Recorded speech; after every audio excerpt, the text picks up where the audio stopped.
Hello everyone, good afternoon and welcome to Niger Delta Today. My name is Xavier Robert. It's the weekend and of course, how best to get into the weekend if not bringing you updates of happenings within the Niger Delta region. Well, we'll start with a conversation that shapes the pulse of our region this afternoon. Our focus turns to a deepening concern, one that doesn't discriminate by age, class or gender. Across communities in the Niger Delta, the scourge of drug abuse and illicit trafficking continues to threaten not just individual lives, but the very stability of families and the future of our youths. Today we'll be asking hard questions about the efforts underway to push back against this crisis, from NDLEA's interventions to state-led advocacy campaigns. Are we doing enough? And what role should citizens, traditional leaders and even schools be playing? We'll be unpacking all of that shortly. And we'll also bring you some updates regarding the Supreme Court ruling in Edo State and the reactions that have trailed that one. But first, let's bring you a story of interest today, which takes us to the United Nations Children's Fund, UNICEF, and IHS Nigeria, who have expressed satisfaction with the oxygen plant at Eleme General Hospital, Rivers State. UNICEF Field Chief Anselm Audu said the facility has helped close the oxygen gap and saved many lives, especially during COVID-19. Built through a public-private partnership with UNICEF, the Canadian government and the Rivers State government, the plant, which supplies oxygen to hospitals across the state, was inspected by UNICEF and partners who called for a lasting power solution to cut energy costs. Now, it's not every day that we get to talk about partnerships that actually work and save lives in the process. But today in Rivers State, there's reason to pause and acknowledge what progress looks like. The Eleme General Hospital now hosts a fully functional oxygen plant, a facility that, according to UNICEF and IHS Nigeria, has helped close a critical oxygen gap in the region. And this is not just symbolic progress, it's actually practical, life-saving infrastructure. But remember that during the height of the COVID-19 pandemic, Nigeria, like much of Africa, was in crisis over oxygen. A joint report by the World Health Organization and the UNDP showed that more than half of all public hospitals in sub-Saharan Africa lacked access to medical oxygen at the time. Now, in Nigeria alone, fewer than 200 oxygen plants existed to serve over 200 million people as of early 2021. So when UNICEF's field chief Anselm Audu says the Eleme oxygen plant has saved many lives, especially during the pandemic, that's not an exaggeration. It's actually an understatement. But what's even more commendable is how the plant came to be, a public-private partnership involving UNICEF, the government and Canada, and the Rivers State government. Now, this model, when executed transparently and sustainably, is exactly the kind of approach the Niger Delta needs more of. It proves that collaboration can deliver real outcomes beyond political slogans. But there's a caveat. While the plant is working, the issue of sustainable power supply remains a major concern. Running such a facility on generators is not just costly, it's risky, and when health infrastructure depends on inconsistent electricity, lives hang in the balance. So the call for a lasting power solution isn't just a technical recommendation, it's an ethical one. As we reflect on this story today, it's also a reminder of what's possible when governments, private sector players, and international partners align with a common purpose, not just to make noise, but to make impact. Let's bring you Niger Delta updates for today.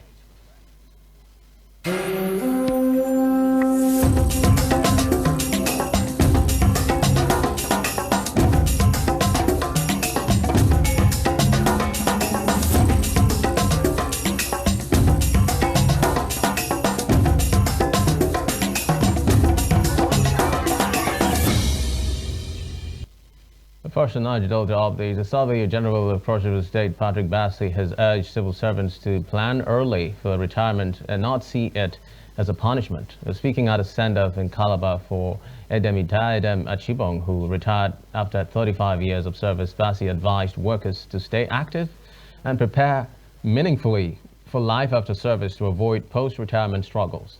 In his note of appreciation, Achibong, who rose from a cleaner The Director of Administration thanked God for his journey and encouraged others to stay committed and pursue growth while in service. Still on Niger Delta updates today, pupils of St. John Paul II schools have marked the end of their primary school journey with a colorful graduation ceremony. Parents, teachers and guests turned out in style to celebrate the class of 2025 that took the spotlight with songs, speeches and performances. The Vice Chairman of the Parents Teachers Forum urged the young graduates to stay focused as they move on to the next phase of their education. Stay curious, dream well, and never forget the power of saying please, thank you, and I can. Go shine, go score, go show the world that SJP kids don't just graduate. We glow up and grow up big time. Fly the SJP flag with pride and joy. This institution has molded them, they have co-parented them for us the way children should be brought up, the way the Bible had admonished us. And the school every year makes this event better and better, and the standard of the school keeps improving. I want to thank Her Excellency, the proprietors of the school, for what she's doing and all the effort they are making to ensure that we have this learning facility in Akwa Ibom State. We're here to celebrate a beautiful milestone. We're here to celebrate the children of St. John Paul II schools. We are so elated. Today has been the day we've been looking forward to, and we are super excited. Well, residents of Akwa Ibom are set for a richer retail experience as Everyday Food Superstore opens its second branch in Uyo. The grand opening, which held on Thursday along Abak Road, drew government officials, industry leaders and enthusiastic customers. Representing the state government, Commissioner for Trade and Investment Dr. Ubong Inyang said the new store would create jobs and boost the local economy, just as Group Managing Director Mrs. Nneka Chukwekezie and the Group Chairman Dr. Magnus Chukwekezie reaffirmed the company's commitment to customer satisfaction. Visionary leadership of His Excellency, our government continues to prioritize policies that promote ease of doing business, attract sustainable investments, and generate employment for our people. I'm happy that we're having this kind of developments in Akwa Ibom State. We're trying as much as possible to make sure that the state, the economy of the state continues to improve every day. I'm proud to tell you that as we speak, in Everyday Foods Group, we have over 600 staff because we do a lot of things. We are major distributors to Nestle. We are major distributors to Far East. We are so happy to see that our finance, our investment, if you like, has come to fruition. It's a beautiful development.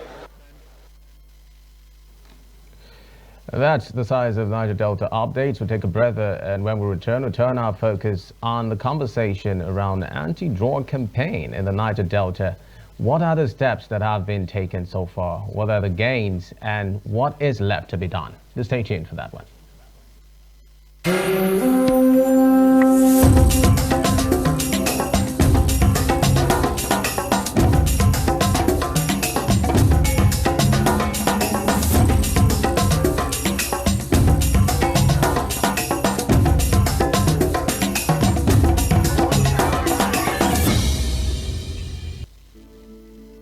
Financial crime remains a significant challenge in Nigeria, threatening economic growth and national stability.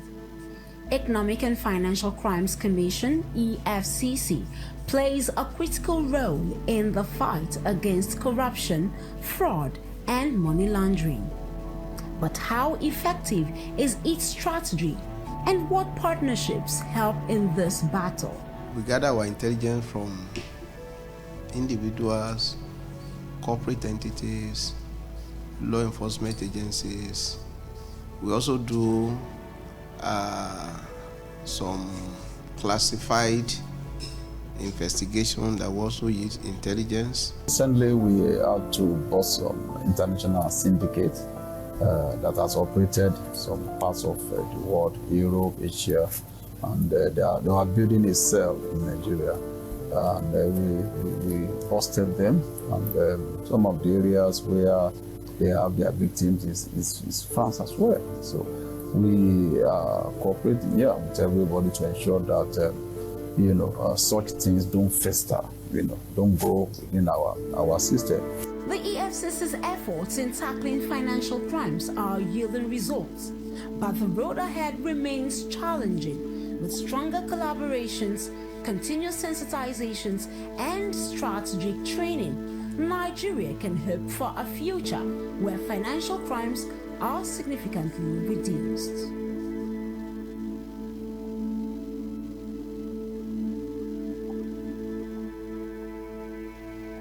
Special report on ADBN TV.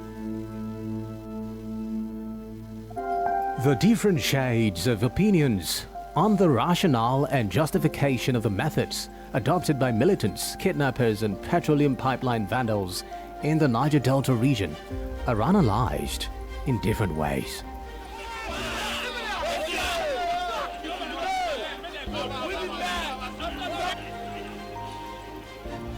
Because peaceful approach has been treated as irritant, the supreme desire to sustain their lives and livelihood has pushed them into armed struggle. The militants who went in their self-styled names like generals and GOCs began their operations in which pipelines were vandalized, white men kidnapped, even wealthy Nigerians were kidnapped as well, and ransoms were demanded, and in most cases paid for the release of the victims. The children are dying, we can't fish. Look at how desolate the place is. No famine is taking place on the shores of the Kolo Creek. Amnesty now in question is, has it really achieved the purpose for which that amnesty has an intervention medium to stop pipeline vandalism, kidnapping, hostility, and all forms of criminality? Has the amnesty really given to the people of Niger Delta that support? The benefits of it is the big question. Pipeline vandalism, bombing of oil installations have remained a recurring decimal in the Niger Delta region, and all must be deployed to nip the scourge in the bud to save Nigeria from the losses of billions of dollars and thousands of liters of crude oil.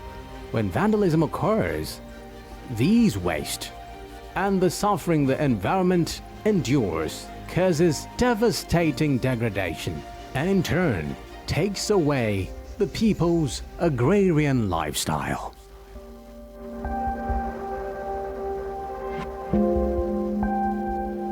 Special report on ADBN TV.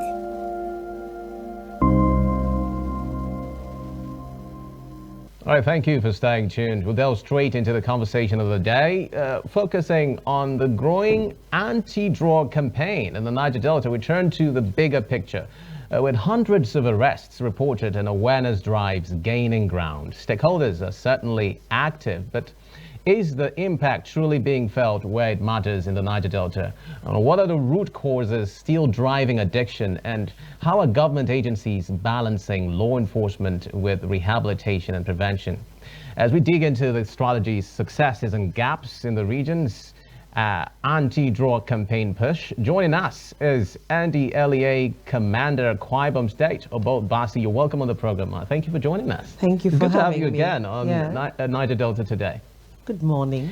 Good morning. Good afternoon to you. Good afternoon, Akwa Ibom. Well, just recently your command revealed that it made over 312 arrests, and it talked about the 38 convictions secured in Akwa Ibom. And it begs the question, these gains, is it that there is actual reduction in the crime rate when we talk about drug abuse in the region, or are we seeing a spiraling effect? That's a question we always have all the time. People look at figures as a reduction. Figures shows that there's drugs in the state. Figures shows that the situation is in a pandemic stage. Figures shows that all hands must be on deck to curb the menace. That's why this year's June 26 celebrated nationally and globally is tagged "The evidence is clear. Let's invest in prevention." And then when you invest in prevention, what does it do? It breaks the cycle. And when you break the cycle, What does it do? It stops organized crime, be it robbery, terrorism, and what have you, in the crime industry, so to speak.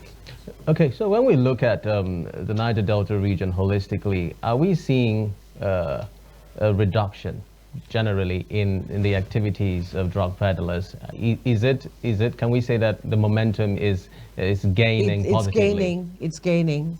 Okay. Based on the quantum of drugs being arrested, based on seizures, based on prosecution, and based on conviction. The evidence is clear. Well, talking about the disturbing issues of drug trend, and you just talked about the celebration of Drug Day, and I know that your command had a series of activities that were lined up to celebrate that day, and you collaborated with some known figures to see to it that you press home the message, which is against drug abuse. Now, how effective was this last outing? Well, based on our monitoring and evaluation and feedbacks we've been receiving from diverse sources, how effective? A lot of schools have drawn our attention to come for more awareness creation in their schools. A lot of people now willingly come to our office at 291 and Wariba Road to actually ask to be tested to see their drug status, which is very encouraging.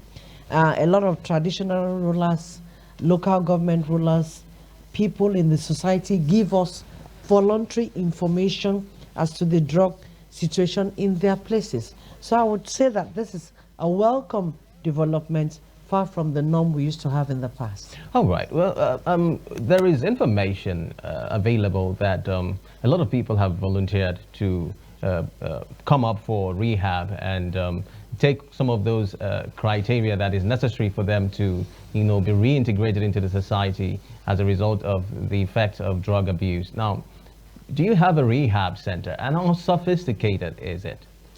Yes, we do have a rehab center with modern equipment that can take in at least 40 clients at a go. And we are actually bringing in more equipment. We have psychologists, we have nurses, we have doctors, we have physiotherapists, we have skills empowerment, and we have even spiritual counseling, where we have found out that some of these issues have a spiritual background. I'm sure you know that drugs could be inherited from parents.